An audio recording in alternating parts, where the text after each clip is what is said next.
Well, good evening. Glad y'all come visit with me for a spell.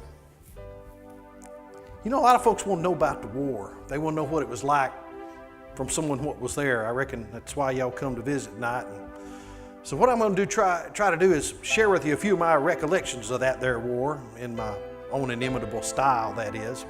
It's a funny thing about that war. They even called it by different names they did. There's somewhat called it the Civil War. Well, I never seen much civil about it while I was in there amongst it. And there's somewhat called it the War of Northern Aggression. Well, I reckon we give them back a dose of aggression from our side, don't you reckon? And then there's the war between the states. Well, the way I seen it was more of a war between ideas than anything else. On one hand, you had a government wanting more power and control over people's lives and such. On the other hand, you had us just wanting to live our lives the way our fathers had for generations and just be left alone. There's one name of the war I kind of like. Let me see what y'all think of this one. The name I think says it all is the War for Southern Independence. What do y'all think about that? I think that one kind of says it all, but I don't know. Even that one's just kind of long and wordy, don't you know? And I even had a maiden aunt who called the war the late unpleasantness. It sure was unpleasant, I'll tell you that much. Those of us who's in it, we just called it the war. War. That's an awful lot to put in 3 little bitty letters, don't you know? When I was little, I thought a war was some big blustery happening way far across the ocean somewhere. I never imagined that a war would come to my home where I live, but come it did. See, it was like a storm brewing way off in the distance. You can see it and feel it coming, but when it breaks on you, you still ain't ready for it. I reckon we've seen it coming a long time. We lived our lives, worked hard, fell in love.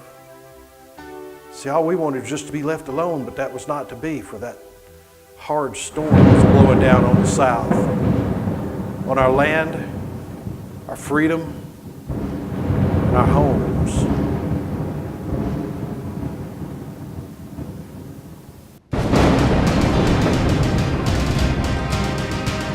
World War drums are sounding, we rally to the call. Our banner is in danger, we cannot let it fall. We'll fight not for glory, but for what we sacred hold. Our land, our freedom, our home. We come from Mississippi, Alabama, and Caroline. From the fields of Virginia and among the Georgia pines. From all across the Southland to do what must be done for our land, our freedom, our home. And it's a long road before us, we know not where it goes. May God give us courage to stand against the foe. We'll pick up our muskets and lay down the lives we've known for our land, our freedom, our home. Oh, some will call us traitors and banish us from sight. They swear they will crush us with their army's might. But they've never seen a battle till they've seen us suffer and fight for his land, his freedom, his home. It's a long road before us, we know not where it goes. May God give us courage to stand against the foe. We'll pick up our muskets and lay down the lives we've known for our land, our freedom, our home. The storm clouds are brewing and lightning fills the sky. We're wagering our futures, we're wagering our lives. The time has come for courage, it's time to take a stand for our land, our freedom, our home. And it's a long road before us, we know not where it goes. May God give us courage to stand against the foe. We'll pick up our muskets and lay down the lives we've known for our land,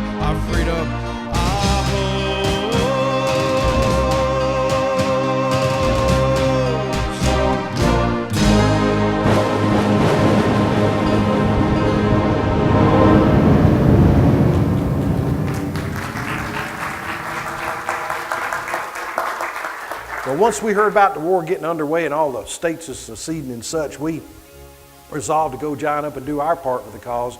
Now, mind you, that weren't no casual decision. I mean, we didn't have a whole lot of what you call leisure time on our hands. We had to work to live, had to leave our farms and trades and what have you. Left our wives, poor dears, in charge of things while we was gone. Some of the women hadn't done a whole lot of business stuff. Some of them took to it and was right good at it. Didn't think we was going to be gone for very long. Anyways, like I said, we resolved to join up and do our part, but what really convinced us was this here recruiting feller what come to town one day. He had these signs like this one, these posters you call it, put them up all over town he did. Had a fife and drum corps with him playing them military songs and such. And now not having seen much soldiering before then, he made quite an impression on us. He was a tall, commanding looking figure, had a long coat with a bunch of gold stuff on the sleeves and the collar. I found out what that stuff on the sleeves and collar meant once I joined up to the Army. Had a beautiful hat with a plume on it from some kind of bird. I don't know what kind of bird it was. Anyway, this sad hat shall have to suffice to illustrate my point. But anyway, he's what you call Old Army. That means he was in the regular U.S. Army, and he resigned his commission to come serve his homeland of the South. But what really impressed us was a speech he gave. He spoke to us a speech that touched our patriotism for our southern land, our courage and, well, our very manhood. And while I'm on the subject of manhood, scarcely a young man could even hope to ask for a young lady's hand in marriage less than he joined up to the Army. Well, I mean, what young lady would want to marry a man who stayed home while the others went off to fight? I remember this one lady was in the audience. She got so caught up in the spirit of that speech, she stomped her foot, just about to see sparks fly from it. And she was there with her intended, her fiancé, on her arm. And as she flailed madly in the breeze, if I can recollect her voice, her words, if I can emulate them, excuse me just a moment. She said, "I'd rather die an old maid than marry a man too cowardly to fight for our beloved South." She cut her eyes over at him like that. I reckon she told him. Of course, I reckon he'd rather face the Yankees' wrath than her wrath. And knowing her like I did, I can't say as I blame him none for that. But I tell you, that feller's speech touched us. And it gave it right there on the speech, on the steps of the courthouse right in town. And I'll never forget that speech as long as I live. All right, you fellas, come on up here where you can hear me. Come on up here. Fine looking bunch of recruits. Fine, I tell you. Listen to something y'all need to know. Know you've heard them say some things about us. I know you've heard some things that just aren't true. But their armies are massing against us, and our Southland is counting on you. We may not have chosen to be soldiers, but if God has chosen war to be our lot, we must stand as the danger grows closer, fight with all the courage we have got. Will you rally to the cause? Will you rally to the cause? No one can decide it for you. Will you rally to the cause? And those Yankees say they'll teach us all a lesson. They say it's only gonna take them 90 days. Well, I reckon you and I'll be disagreeing, and that teaching's gonna go the other way. Ain't that right, boys? Yes! You might be a horseman or a farmer in the field, or a carpenter or a doctor or a blacksmith pounding steel. No matter who you are, your duty calls to you, and you know in your heart what you have to do. Will you rally to the cause? Will you rally to the cause? No one can decide it for you. Will you rally to the cause? Yes, we'll rally to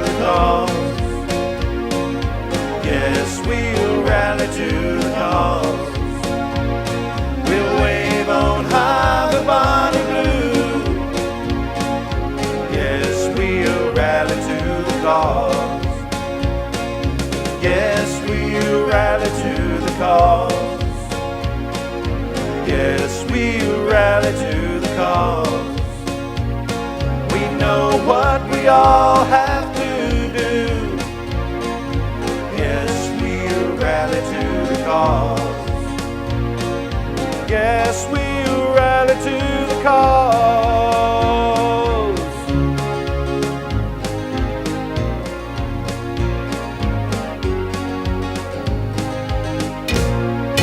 Yes.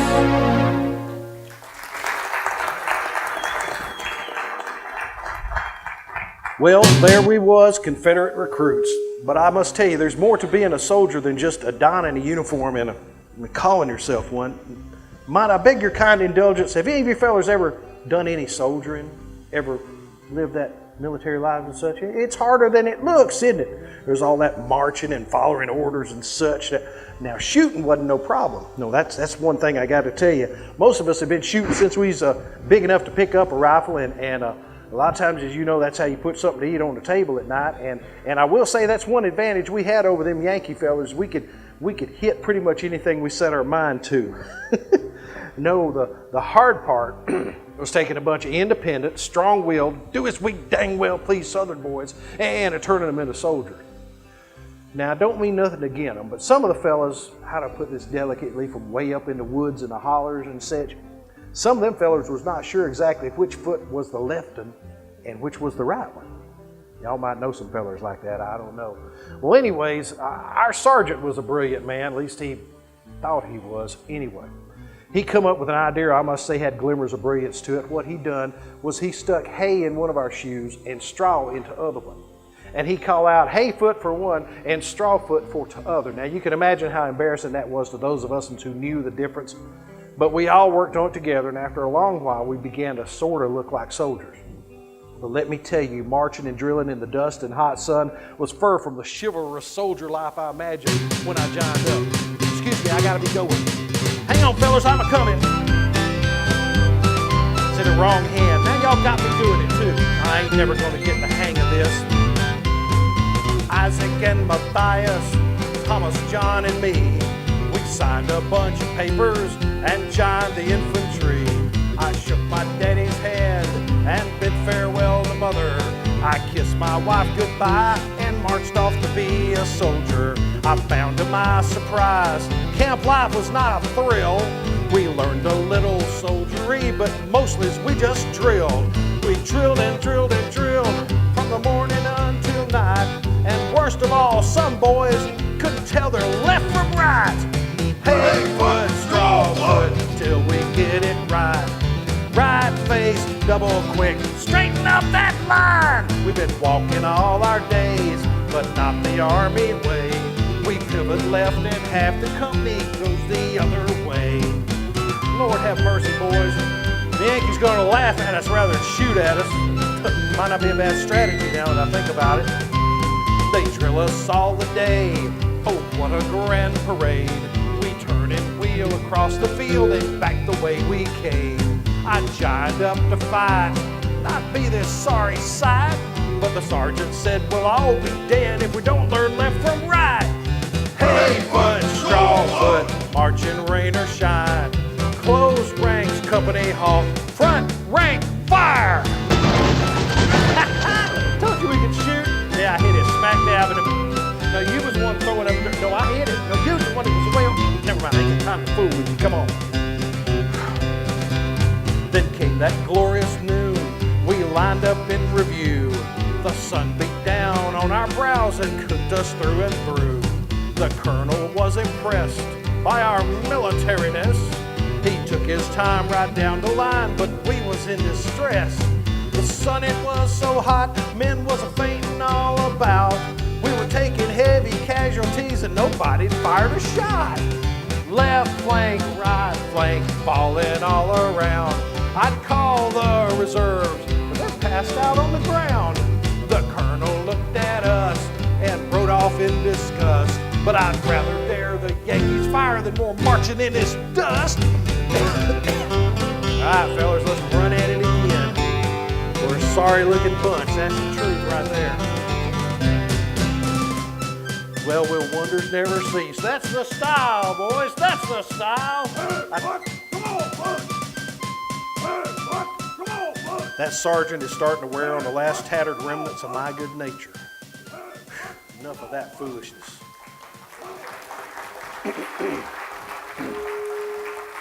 Y'all excuse me for just a minute. I got to get some of that dust out of my swaller pipe there. Well, it appears to be some kind of critter dwelling in my water. Get on out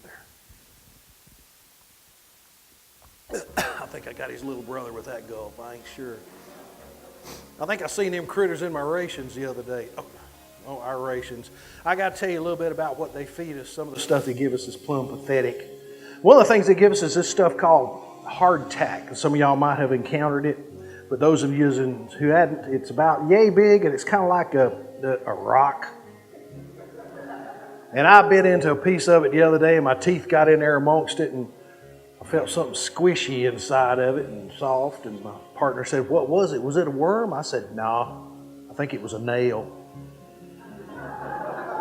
That's a true story. Oh, another thing I got to tell you about is this hat. Now, this here hat's called a kepi, and it's a fine soldierly looking hat, I reckon. You've probably seen some of the fellers wearing it.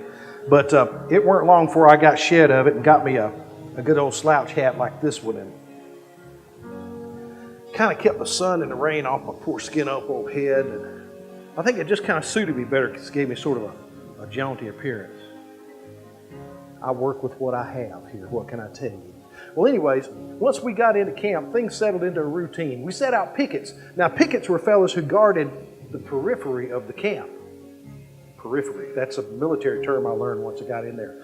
We set up our tents, we drilled, we marched, we drilled some more. I thought we was done with that, but we also learned the drum and bugle commands till I flat heard them in my sleep. Now, the drum and bugle commands was real important. That's how you could hear where to go in the battle when the battle was raging so loud that you couldn't hear them officers hollering, which, as we do know, officers do love to holler. But anyways, it was real important to know which one might go this way or that way or whatever, so, you know, we had to know that. We all wondered what it's going to be like when we finally did see battle.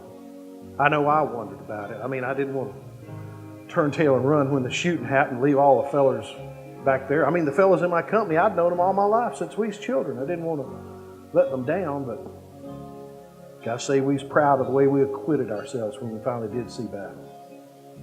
But you gotta understand, most of us have never been away from our homes before, and, well, we sure missed our families. Sometimes we'd be on the march and it'd be days and weeks before we'd get them letters from home, and it was a mite relief when we finally did.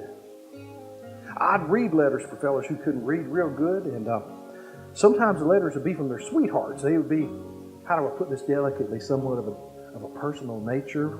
You know what I mean? I turned about as red as a battle flag there. They'd say, "Never you mind, just read on." All right, here we go. And I'd write letters for fellas who couldn't write real good, and you know, it's funny, I got to feel almost like I was a part of their family too, since I'd shared their thoughts, don't you know? Had to write some awful sad letters too. Like if a fella had died and the officers knew I knew his family, they'd ask me to send them a letter letting them know what happened. It sure gave me a heavy heart knowing that the words I was writing was going to be bringing sadness to a southern home somewhere. Sure made me think. Made me wonder if that next battle might be my last one. So you can be sure I told my dear wife everything that was on my heart, because I might not get a chance to tell her on this side of heaven.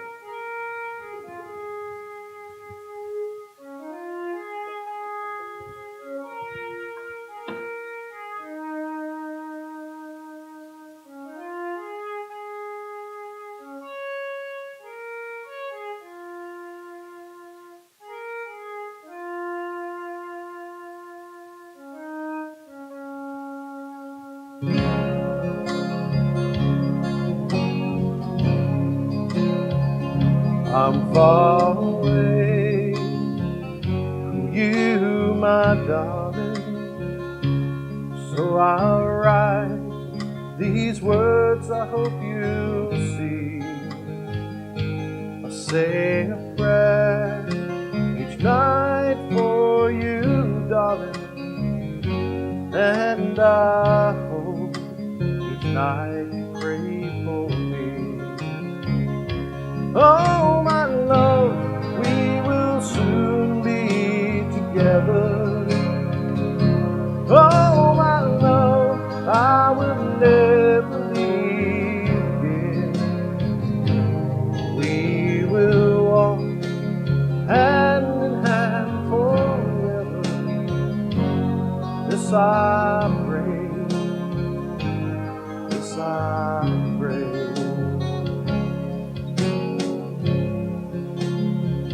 Soon I will stand on the field of battle with my friends. We'll stand against the foe.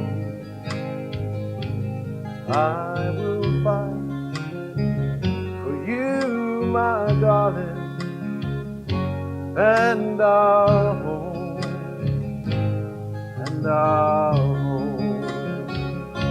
Oh, my love, I will try to do my duty. Oh, my love, I will strive to be brave. When I walk to the fiery battle, I'll whisper your name, whisper your name. I seat myself to write you these few lines. Pray all is well with you there at home. We shall soon meet the enemy again, and please remember that I am fighting for you. Remember when I first met you, and I wrote that note in the songbook at church? I have got the prettiest girl in the whole county, and have more love than a man could know. And I will always be your loving husband. For this you see, remember me, the many miles apart we be.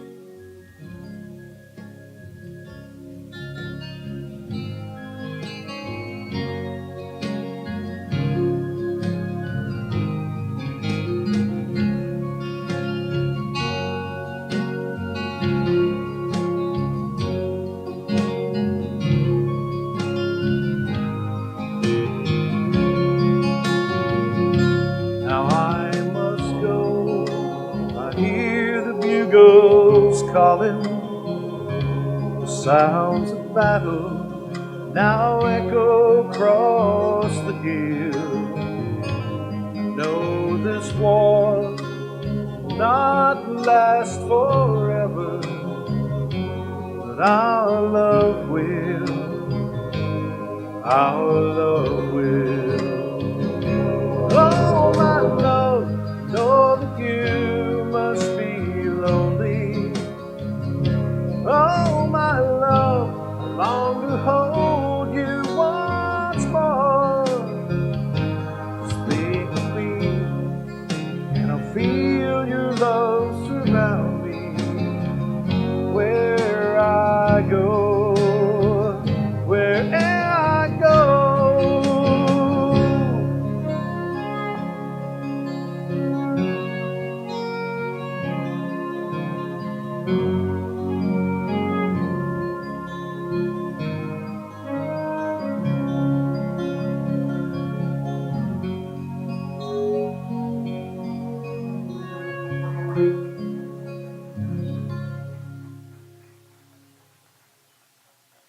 The days rolled on, and well, it wasn't long before we realized this war was going to last a lot longer than we ever thought it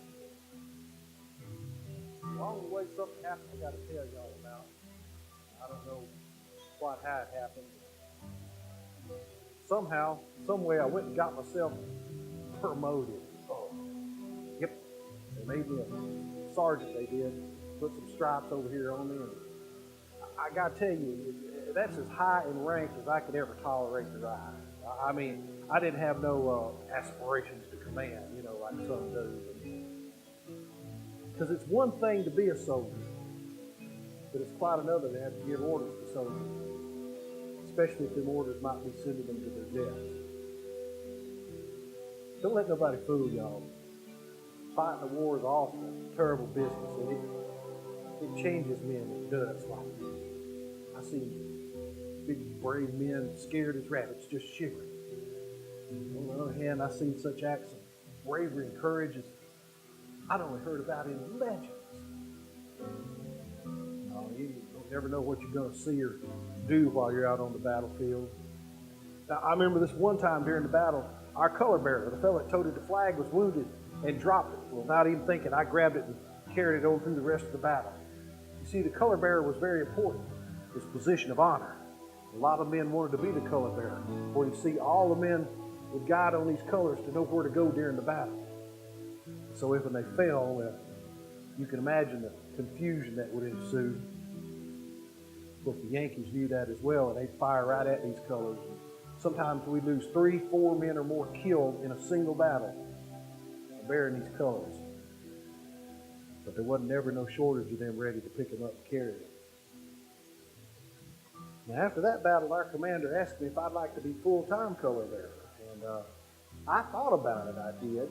And I told him, well, sir, it's all the same to you. I'd just soon tote my rifle. He kind of laughed when I told him that. Said he understood. And by then, I was busy enough with my duties as sergeant. Had good fellows in my company. Well, I already told you about them. I've known them fellows all my life. One thing I want to tell you, I'm real proud of my men.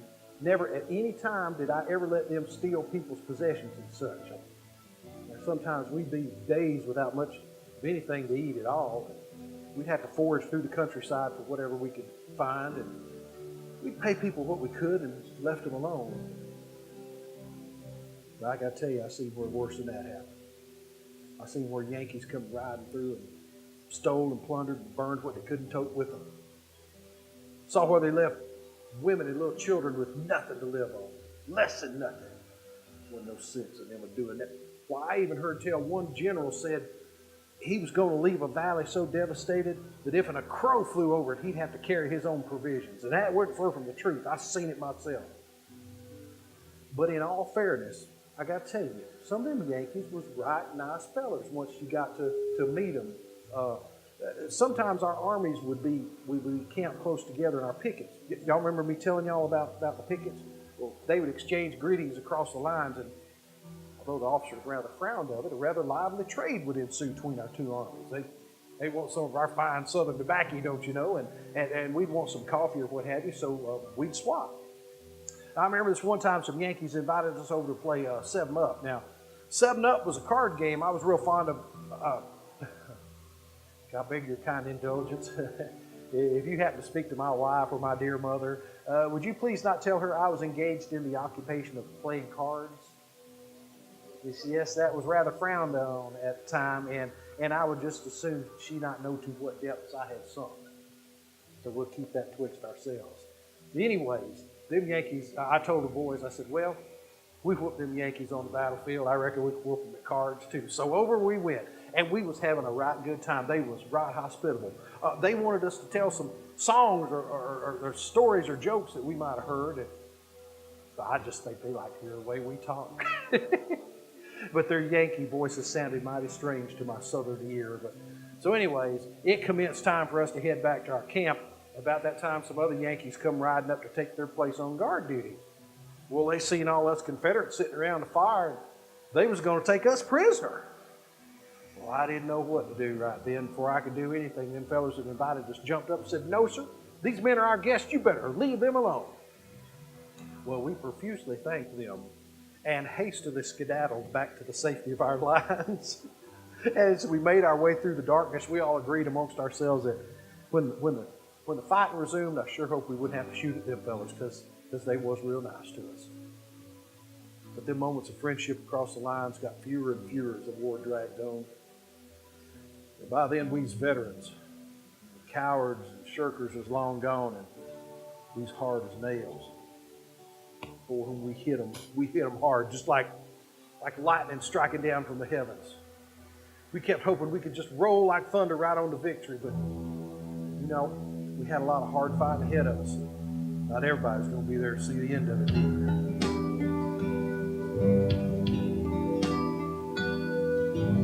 Early morning before the sun is up, cook our rations and fill our cups.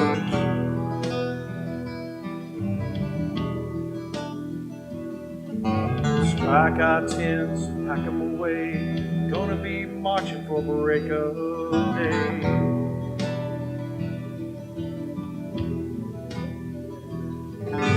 Grab our rifles, shoulder our loads, fall in line, heading down the road. And I feel a shiver run through my soul. Southern thunder is about to roll.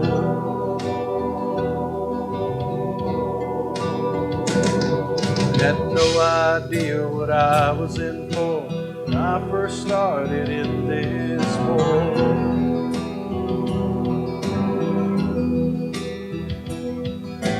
I seen fighting and I seen men die. I seen the forest burning fire.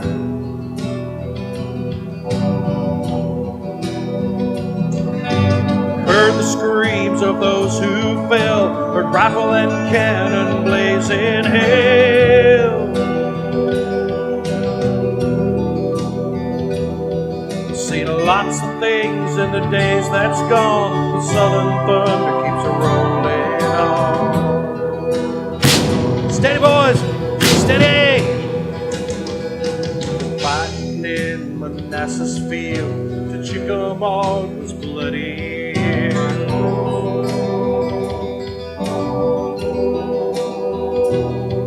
Through Shenandoah was battle smoke, pushing the Yankees till they broke.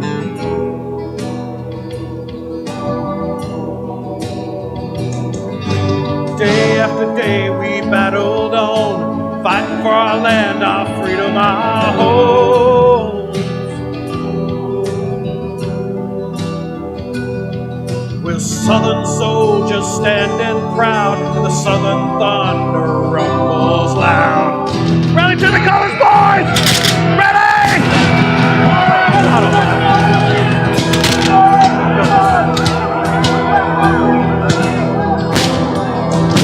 Started out a gallant band, ready to fight them to a man.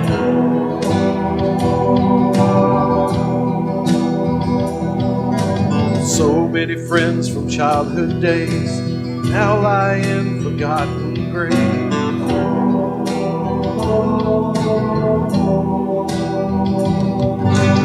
Countless fights without names, kill many good men just the same.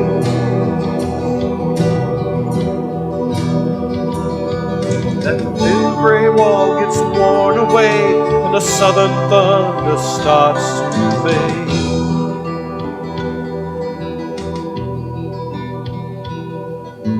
How much longer can we hold on? So many of us gone.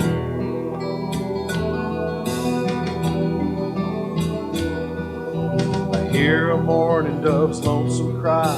Sounds like she's weeping for the men who died.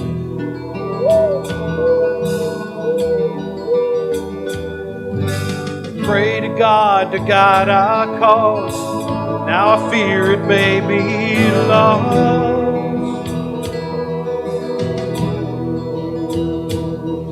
I'll never forget that awesome sound when Southern thunder came rumbling down.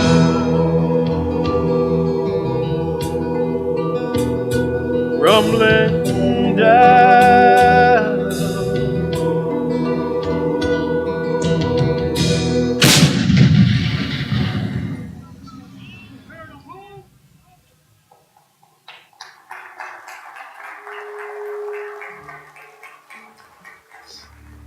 We fought on and marched more miles than I ever thought a mortal body could endure. And along the way, we've seen some sights we'd never seen if we stayed in our little hometown. I seen big mountains sticking right up in the clouds. I seen rivers look like they was a mile wide. See me that ocean, I did. And some fellas from way down south had never seen no snow before. We've seen a bunch of that mess in Kent, didn't we? Seen a lot of awful sad sights too. Towns and cities devastated. Seen battlefields with the dead so numerous you could scarcely walk amongst them. I remember this one time after battle, we come across this Yankee officer. He'd been wounded and left behind when his men fell back. I went over to him and he asked if he could have some water. And I said, yes, sir, you sure can. And shared with him what little I had left in the canteen. About that time, I seen our brigade surgeon going by. I grabbed hold of him and made him come over there and take a look at him. He examined him and he looked up at him and shook his head.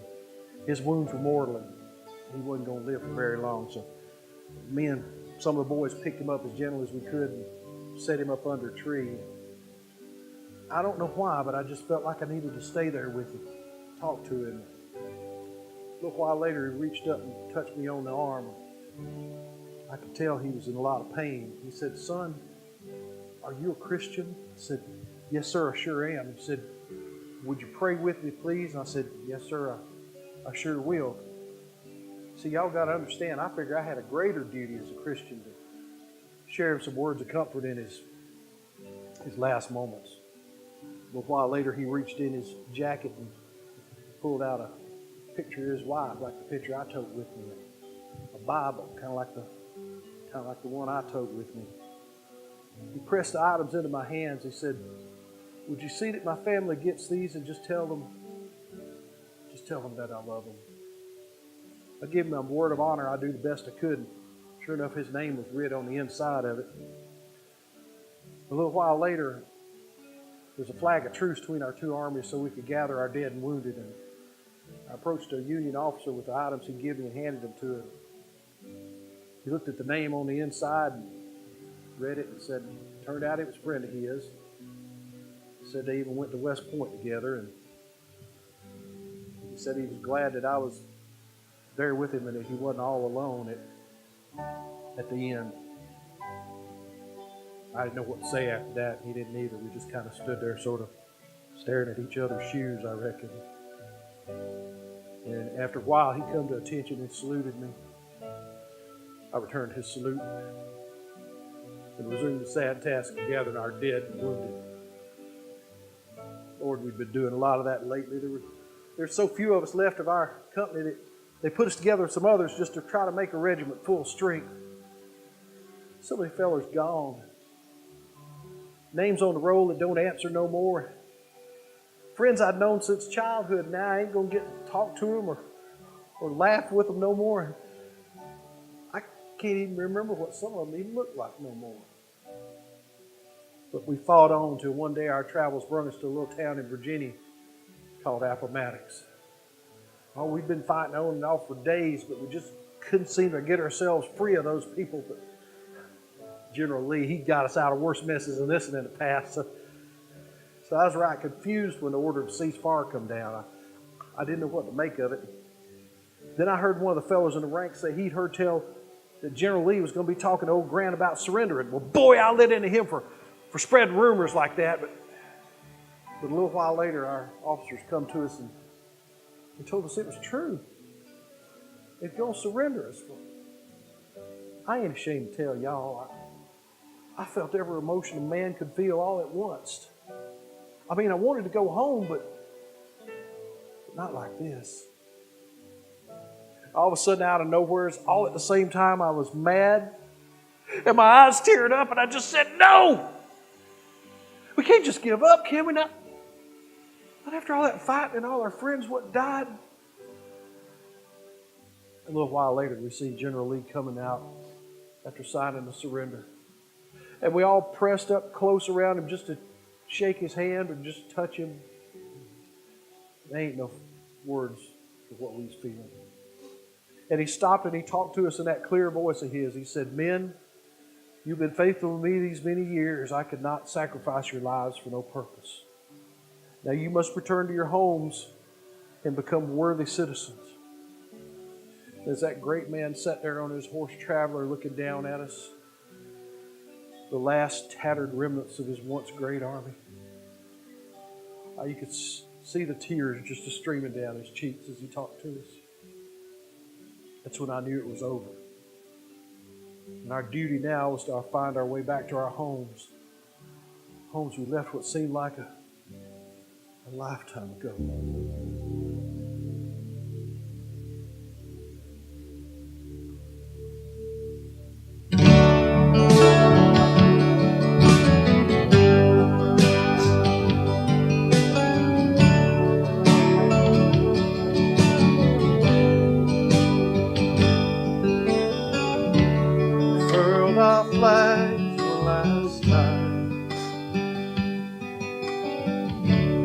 stacked our rifles in long lines.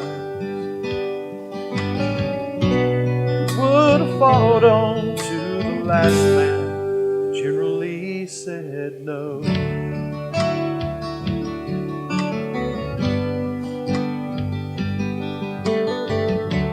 Stood with tears in our eyes.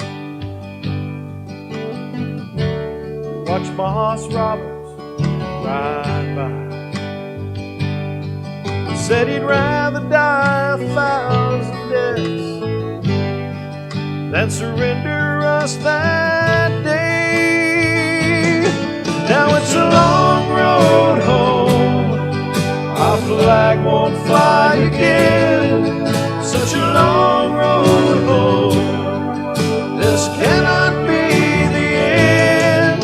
Oh Lord, I don't want to make this journey down that long road home.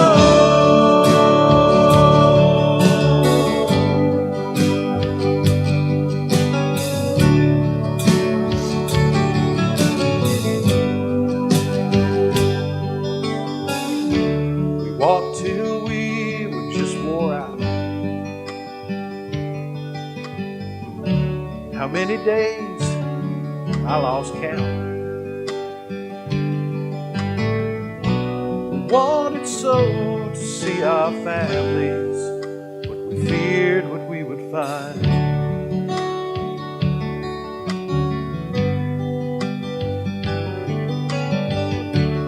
Walked through the sunshine and the storm. So many fewer than before. I think of all our comrades who were with us at the start, and the sadness of their memory is like a knife in my heart. And it's a long road home, neath the wind and sun and rain. And it's a long road home, but we're coming back again. So many never make this journey down that long road home.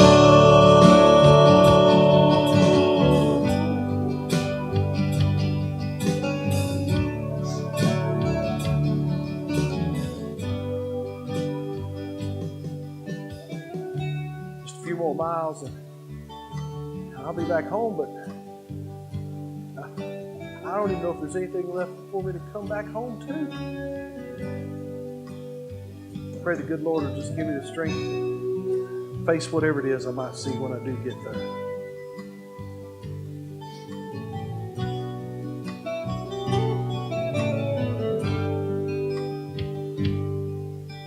At last I reached the gate of our house beneath the trees.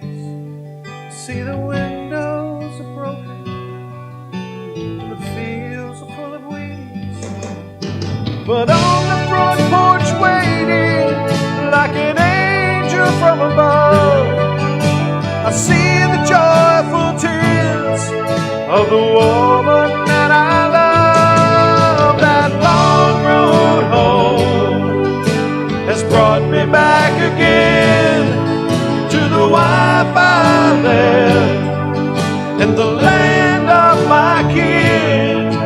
And I hold her neath the tree that stands by that long road home.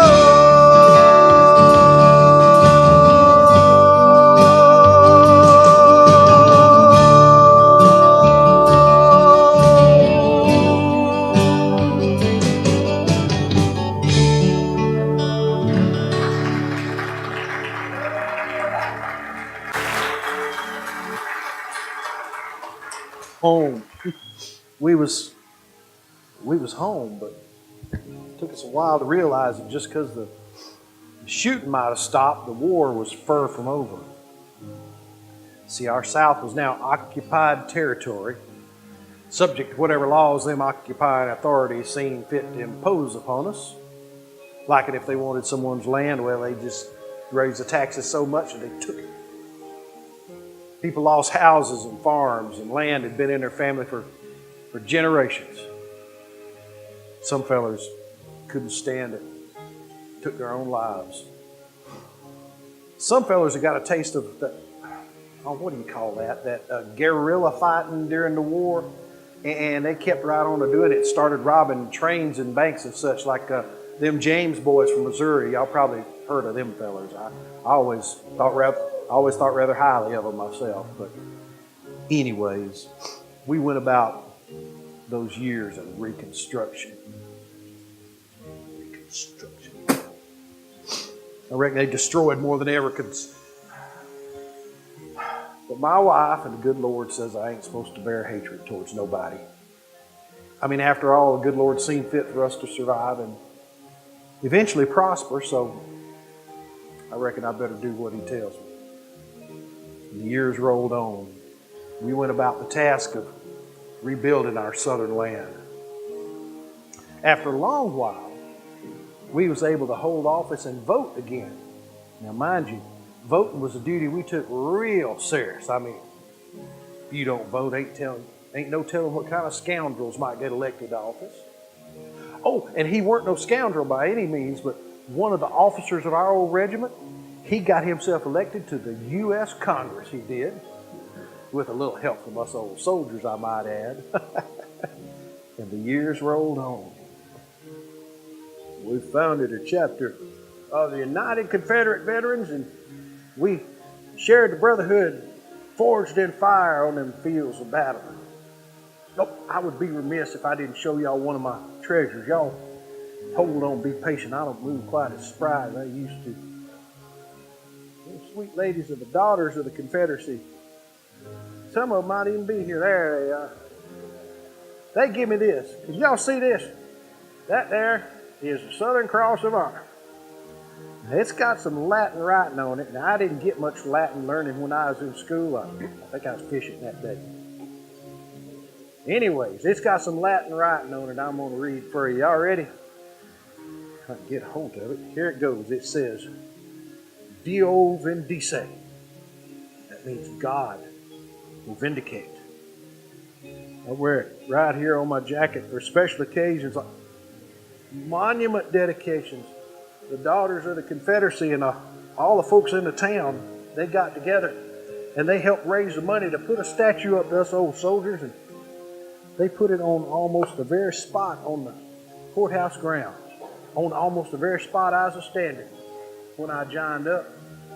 And I was there the day they dedicated it. That was a real honor.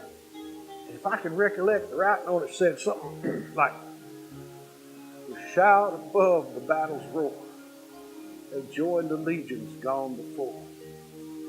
They bravely fought, they bravely fell, they wore the gray, they wore it well."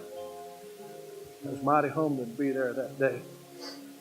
And some of my sons and grandsons joined this bunch called the Sons of Confederate Veterans.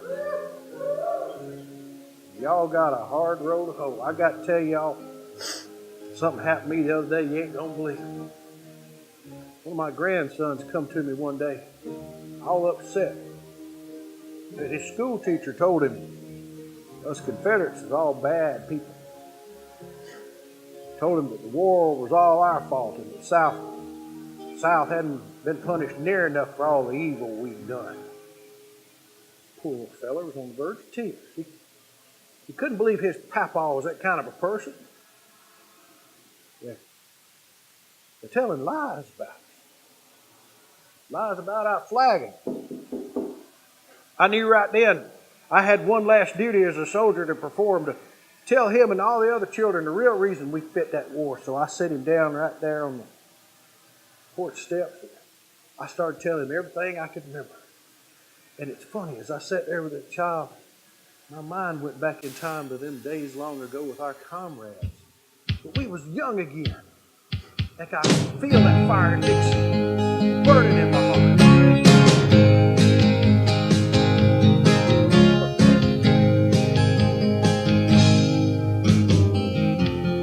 Come to me, wanna talk about the war.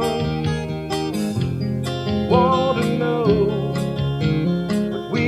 fighting for. Well, it may have been long ago, but it's something you should know. A treasure that belongs to you. Dixie still burns in my heart. Yes, it burns in my heart. No one can take that away. Love deep inside for the heroes that died. Dixie still burns in my heart. You've been told some things that just aren't true. Deep inside, I can see it's hurting you. Being made to feel ashamed of your proud southern name. Child, you should hold your head up high. Dixie still burns in my heart. Yes, it burns in my heart. No one can take that away. The heritage of pride, always deep inside. Dixie still burns in my heart. We fought for honor and a country of our own. No outsiders could take away our homes. Though we did not choose the fight, prayed God would prove us right.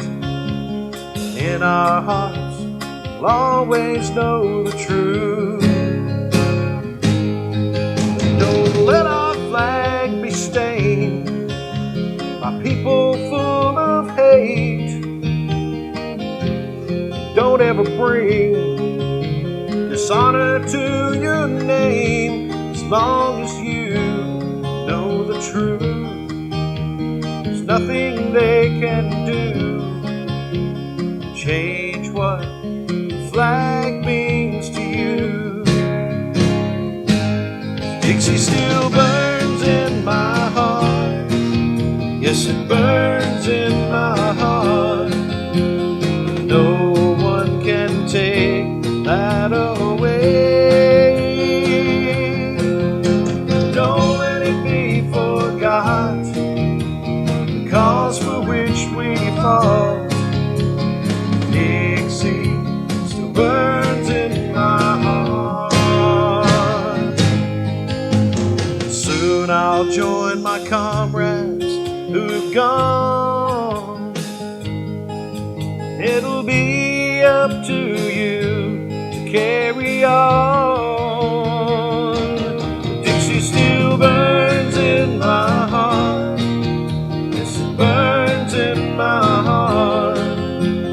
No one can take that away.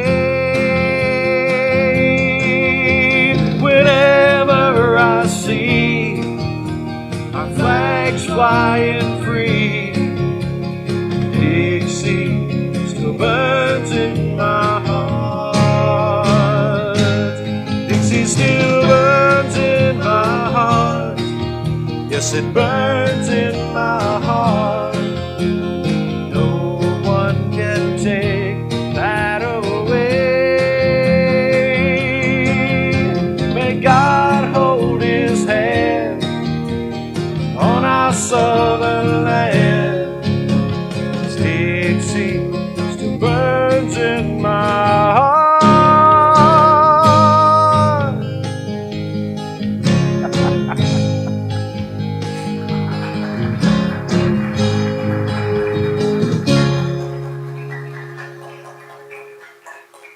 One by one, the aged warriors passed on to that place where there are no wars, and many of them were blessed with a great number of years. 4 years out of a lifespan of 80, 90, 100 years or more may not seem like much.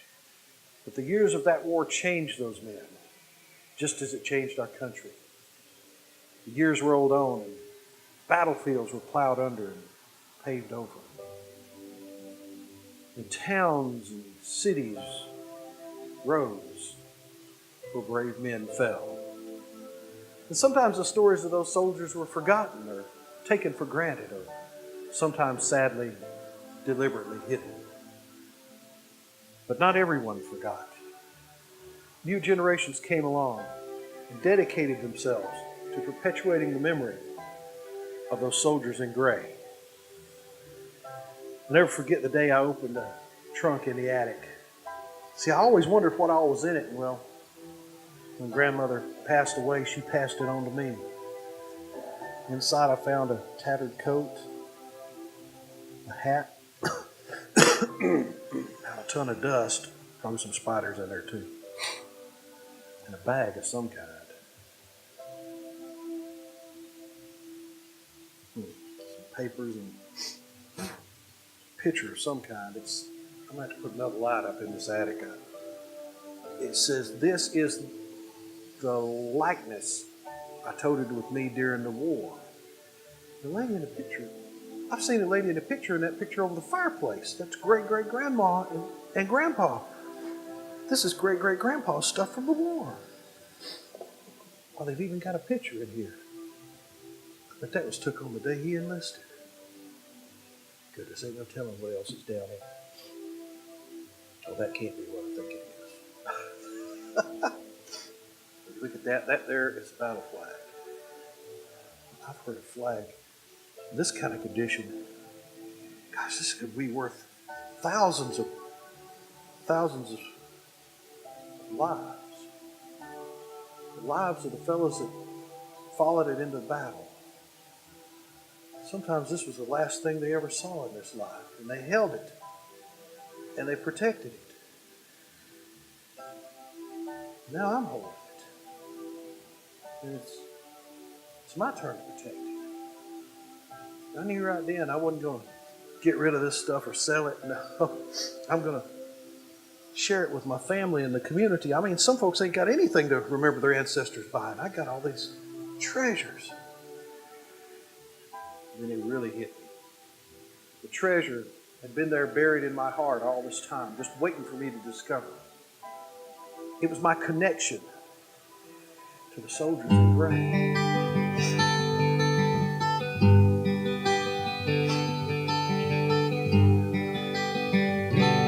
Out my window, the fog is rolling down the valley, through the trees. I can almost hear their voices, footsteps in the fallen leaves, faded picture of a soldier, yellow paper stained with tears. Tells me of battles long ago, words that reach across the years. And I see soldiers in gray marching bravely on to war.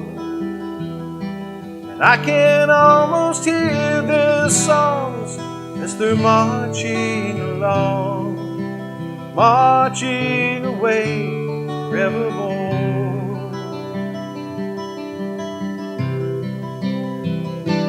Mighty buildings rise to the sky, where the heroes fought and died. Or the quiet southern woods, where the fighting men once stood. Just a statue on the courthouse square reminds us those who dare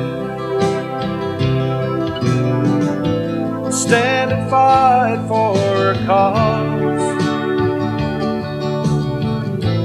fight for honor never lost. And I see soldiers in gray crying for their loved ones left behind.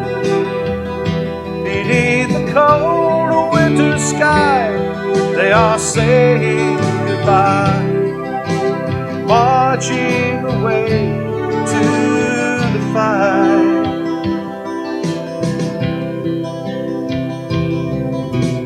We must keep the memory alive of the reasons they chose to fight, not for oppression of a man, but to save their southern land.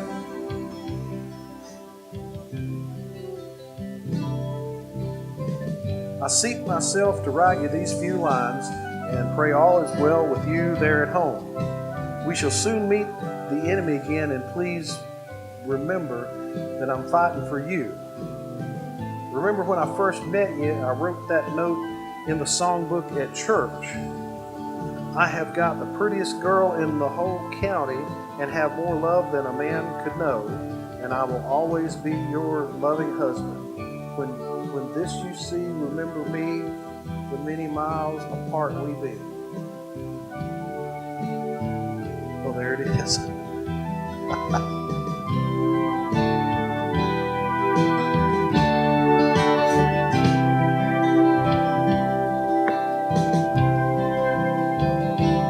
Now the echo of what has gone lights a fire that leads a song. We now hold a sacred trust. You passed a legacy to us, and I wonder time to time, are they watching from beyond the skies? Grandfather, can you see? Have I made you proud of me? I see soldiers in gray standing proudly on the land. Across the years I think I see they are smiling at me, trusting their memory to our hands. And I see soldiers in gray marching in the sun. I hope I'll meet them someday in that land far away, where the soldiers in gray have gone.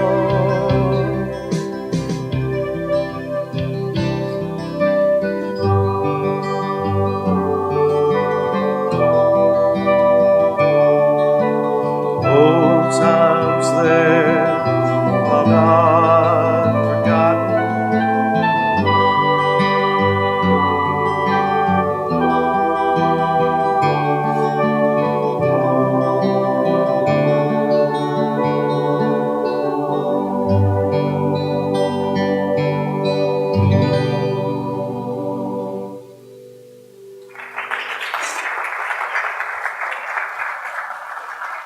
Thank you. Thank you all. Let's hear it for our apparitions.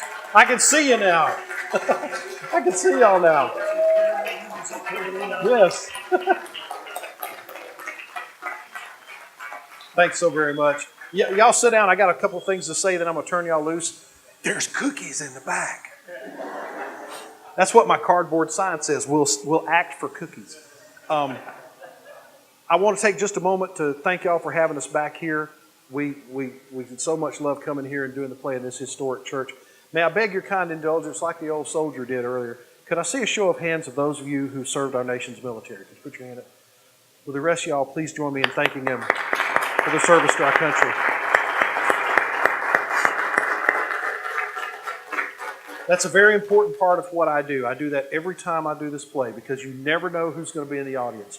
I've had veterans of World War II, Korea, Vietnam, the Cold War, the Iraq, Afghanistan, the desert conflicts, Cold War stuff we ain't going to hear about for generations.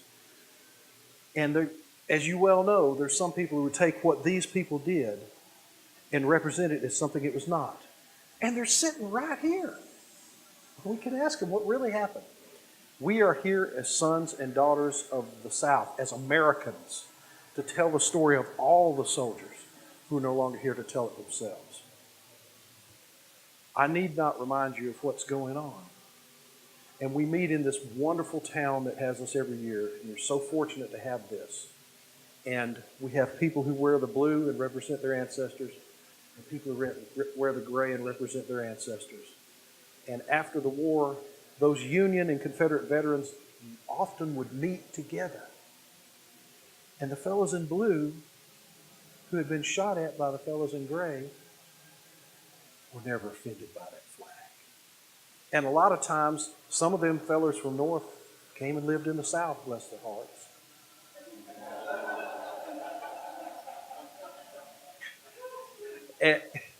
And they, when they dedicated those monuments, they were there. The fight goes on in another shape. God willing, we will win. I want to tell just a quick story. A few years ago, the sweet ladies of the Daughters of the Confederacy, which I always am glad y'all are here, our cheering gallery, they gave me a medal called the Jefferson Davis Gold Medal. And it has, because Jefferson Davis, he wasn't just a politician, he was in the Mexican War. And he led his men at the Battle of somewhere down in Mexico. I'm sorry. I don't know Mexican geography. But on the medal it says, "Stand fast." That was his words to his men at that battle where they held the ground. And below it says, "Our heritage." Stand fast for our heritage. That's what we've got to do. That's what we've got to do. We have a lot of guests who've come tonight. We have a lot of people who are visiting. Somebody said something. What was this about? There was someone who wanted to speak to me at the end of the play. What was that all about?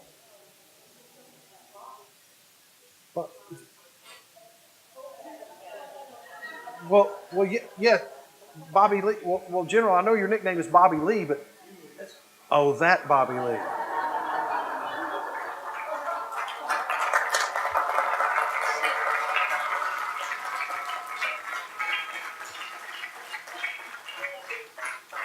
Don't encourage the possum. Yes, thank you, General, for bringing your namesake up here. Let go my tail. Let go. Did you see that escort I had? Not just everybody gets that. I know. So you might want to treat me with a little more respect. No, I didn't think so neither. Good to see you. Ah! What? Oh, I'm sorry, I just saw that light. I thought it was a headlight. Oh, goodness. That was a moment there. Yes, it was. Don't do that no more. Bobby Lee is going to be. Yes, I'm going to be performing under the tent tomorrow at 2 o'clock. Bobby Lee, What? my name is first on the program. Well, that's just an error. Y'all will correct that next year, won't you? Thank you very much. No, Bobby Lee and I are going to be performing. What are we going to be doing? I don't know. It'll be a surprise. Yeah, for both of us. They like to keep us on our toes, all 10 of them. Anyway, we're going to be performing at 2 o'clock under the big tree back there, under the tent. It's going to be intense.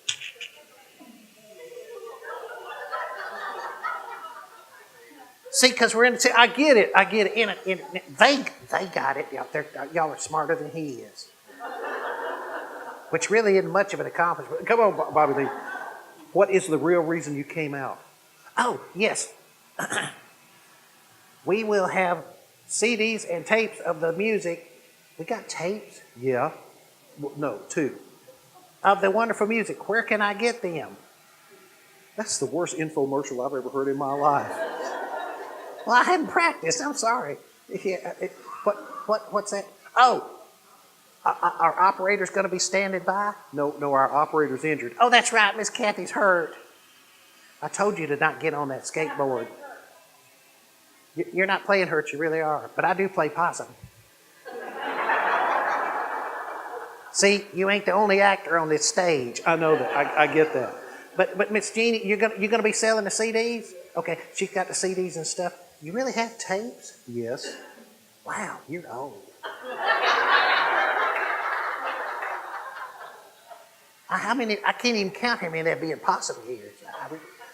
Just never mind. But anyway, she's gonna be back there, back yonder, and you're gonna be back there with the cookies. I'll be right there. No, you're not. Well, I'll get a possum bag. Because it wouldn't be a doggy bag because I'm a possum. Yes, I get that. But anyway, we'll have some of our CDs back there. Unfortunately, Yes, we're out of my new CD, which is a good problem to have. But if you want one, if you contact these fine humans here that carry me everywhere, we could probably get you one. But I mean, it's a good one. It's got music and laughter, but we don't have it. We don't have them.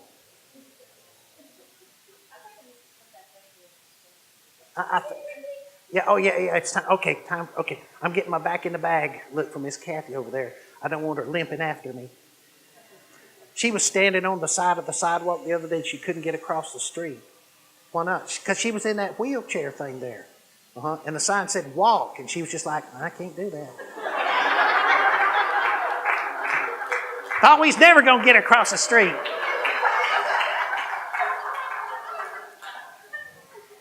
The look. yeah, the look. Well, with that, I shall bid y'all adieu, which is the only French I know other than coupe de ville. And I've dodged more than one of them on the road. Good night. Back in the bag you go.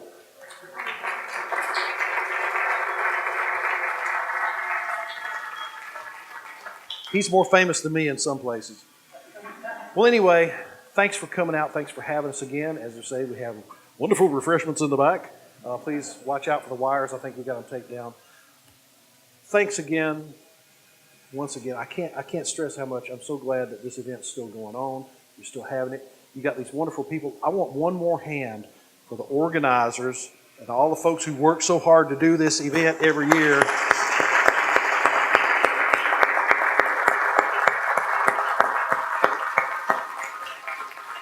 They're hands-on in the community, and also all the living historians, the reenactors who are here. We couldn't do it without y'all. I close now as I always do. Thank you. May God bless you. May God bless America. And of course, God save the South. Thank you.